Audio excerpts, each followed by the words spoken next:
Welcome, curious minds, to another deep dive. Great to be here. Today, we're plunging into a really fascinating collection of insights. It's drawn from success stories of entrepreneurs for the aspiring entrepreneurs. Right. And our mission, pretty simple: unearth the key lessons, maybe some surprising takeaways from these, well, quite diverse journeys. Mm-hmm. We want to help you see the common threads, but also the unique paths these giants took to build something really significant. So, okay, let's unpack this. Yeah, and what's truly fascinating here, I think, isn't just that these stories connect, but how. How so? Well, the underlying principles are remarkably consistent, even though they span, everything from traditional manufacturing to cutting-edge tech and social finance. Okay. They offer universal wisdom, really, for anyone looking to innovate or build, no matter what field you're in. I see what you mean. Looking at these lives, what's the very first thing that really jumps out at you? For me, it's how they dealt with challenges. It wasn't just coping. It felt like they almost embraced setbacks. What's your take on that first common thread? Oh, I completely agree. It's not just about getting over obstacles, but how they use them. Use them. Yeah, take architecture Gaudret. She had those initial failures, right? Surgical instruments, locks. Ray, I remember reading that. But instead of just quitting, he pulled lessons from each one. He pivoted. It was this agile learning mindset that eventually led him to success in soaps, consumer goods. Okay. And what's more, his foresight was, well, pretty incredible. Gaudret safes, designed to be fire and explosion resistant before the big 1947 Bombay dock explosion proved how good they were. Wow. So he was building for the future, anticipating problems. Exactly. Not just the present. That really is a powerful lesson, turning adversity into advantage. Yeah. And it makes me think immediately of Dhirubhai Ambani. Started with, what, just Rs 15,000, facing so much skepticism. A tiny amount, relatively speaking. But his courage wasn't just taking risks, it was taking calculated risks, right? Betting on vertical integration when the market was still young. Yes, seeing that whole value chain. Yeah, from yarn to refining. A visionary move. It reduced external risks, but wow, the capital needed and the belief, just unwavering belief. You've hit on a core point, the nature of the risk. Yeah. And speaking of strategic transformation, Azim Premji. Wipro, right. From cooking oil to IT. Exactly. He took Wipro from edible oils and during a period of, intense stress, transitioned it into this global IT giant. He had that famous quote. Right. A time of stress is always a good time for companies to become more efficient. Which sounds a lot like modern ideas, like anti-fragility. Precisely. Some businesses don't just survive downturns. They actually get stronger because they're forced to innovate, cut waste. Premji really lived that. Absolutely. And that kind of strategic long-term grit, especially in manufacturing, Dayanand Manjal comes to mind. Hero cycles. Yes, scaling that business needed incredible patience and perseverance.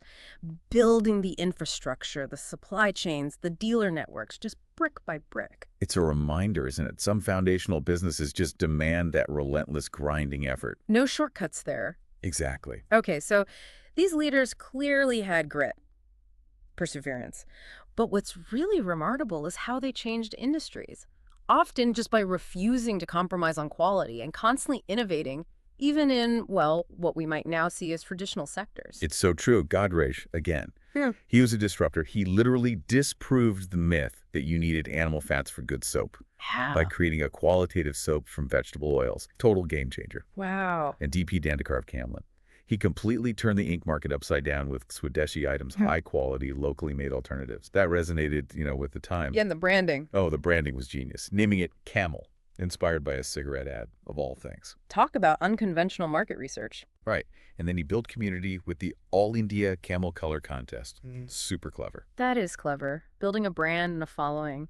And thinking about mixing tradition and innovation, Dr. S.K. Berman, Daber, a great example. He blended traditional Ayurveda with modern methods, right? Focusing on affordable drugs for poor patients. Yeah, accessibility was key. And he was an early innovator, too, setting up a mail-order system. Plus, that strong commitment to R&D for things like Chyawanprash, Amla hair oil. So the mission was deeply tied to making healthcare available. Definitely. And that proactive approach to R&D, it's a theme we see again and again. Look at Bill Gates. Microsoft, yeah. Continuously investing in R&D, making sure the software was always getting better, continually advanced and improved. And easier to use, more affordable. Exactly. More cost-effective and more enjoyable. It wasn't a one-off product. It was constant refinement to stay ahead. Continuous improvement was clearly vital, but, to really scale like they did, you need more than just a good product or grit. You need an audacious vision. How did they translate those sparks of innovation into, well, massive growth and market dominance? Well, for Gates, it started with that incredibly bold early vision. A computer on every desk and in every home. Which must have sounded crazy back then. Oh, completely. But he didn't just have the vision, he acted decisively. Grabbed that opportunity to develop the basic interpreter for the Altair. Right, the first microcomputer. And his strategic genius was really in partnerships, licensing MS-DOS to IBM and then others. He knew dominance wasn't just the product, it was distribution, setting the standard. Smart. And talk about breathtaking vision, Dhirubhai Ambani again, planning the largest oil refinery in the world when he started with a small textile unit. That's monumental. It really is. And his strategy of vertical integration yarn, then petrochemicals, then refining, pure genius. But the really groundbreaking part for me was how he funded it, democratizing wealth creation. Yes, mobilizing 58,000 investors, raising 516 crore through public issues, just astronomical sums for that time. It wasn't just fundraising, was it? It was like making ordinary people stakeholders, building this incredible loyalty. Treating shareholders as partners, essentially, a community. That was revolutionary, set a whole new precedent. Absolutely. And you see similar global ambition with Azim Premji, turning Wipro into a premium software company, competing head-on with giants like Nokia and Cisco. He wasn't just expanding, he was elevating the whole company's status. Exactly.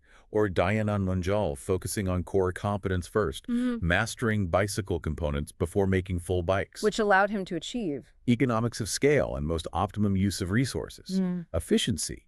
And then he used that efficiency to go global, exporting hero cycles even to Japan. to Japan. Wow. Yeah. These weren't just local players dreaming big. They executed on those dreams. Which ultimately brings us back to the people they served, right? Customers, society. How did they build that trust, make that broader impact beyond just the numbers? Well, Dayanand Munjal, for instance, really understood his customers deeply. He wasn't just churning out bikes. He was delighting all groups of people with different models. Hero Allegro, Hero Royal, different strokes for different folks. Tailoring the product. Exactly. Yes. And he built that massive, strong network of 3,500 dealers. Relentless focus on reach, accessibility. His success was tied to serving diverse needs. You see that customer focus plus that sense of purpose with DP Dandekar too, Camlin. His patriotism, that commitment to quality, it really resonated in India at the time. The brand became synonymous with national pride, reliability. And then there's Deepak Parekh at HDFC, addressing a fundamental human need, housing. Enabling 1.8 million families to have their own homes. That's incredible impact. Huge impact. And his success wasn't just financial. It was built on transparency, ethical practices. That earned him India's Businessman of the Year. He built trust in a crucial sector. That focus on trust and ethics seems vital. We mentioned Dr. S.K. Berman earlier. His core mission was making healthcare accessible for the poor patients. Again, that's social impact woven right in. Indeed. And Dhirubhai Ambani's unique way of distributing wealth equally among shareholders, that created immense loyalty, a sense of shared prosperity few others managed. Right. Similarly, Azim Premji's uncompromising integrity wasn't just a personal trait. It made him, as someone put it, a magnet who attracts the best people. So trust, ethics, positive impact, they weren't just nice to haves. They were fundamental to long-term success, attracting talent. Exactly. Fundamental to building an enduring business and legacy. Wow. What a journey we've covered today from, self-reliance and early struggles to global scale, overcoming failures, building empires. This deep dive into these success stories really shows that entrepreneurship, well, it's a marathon, isn't it? Not a sprint. Absolutely. Fueled by passion, sure, but also sheer perseverance, constant innovation, and a deep commitment to making an impact that goes beyond the balance sheet. Yeah, and if we try to connect all these threads, look at the bigger picture. It makes you wonder what truly defines a successful legacy beyond just the raw numbers. Is it mainly the wealth that's created? Or is it the impact left on society? Or maybe it's a dynamic interplay of both. That is a powerful question to reflect on. We really hope you, the listener, will take these principles we've discussed, think about which ones resonate most with you, and perhaps how you might apply these, well, pretty timeless lessons in whatever you're pursuing. Food for thought. Definitely. Thank you so much for joining us on this deep dive.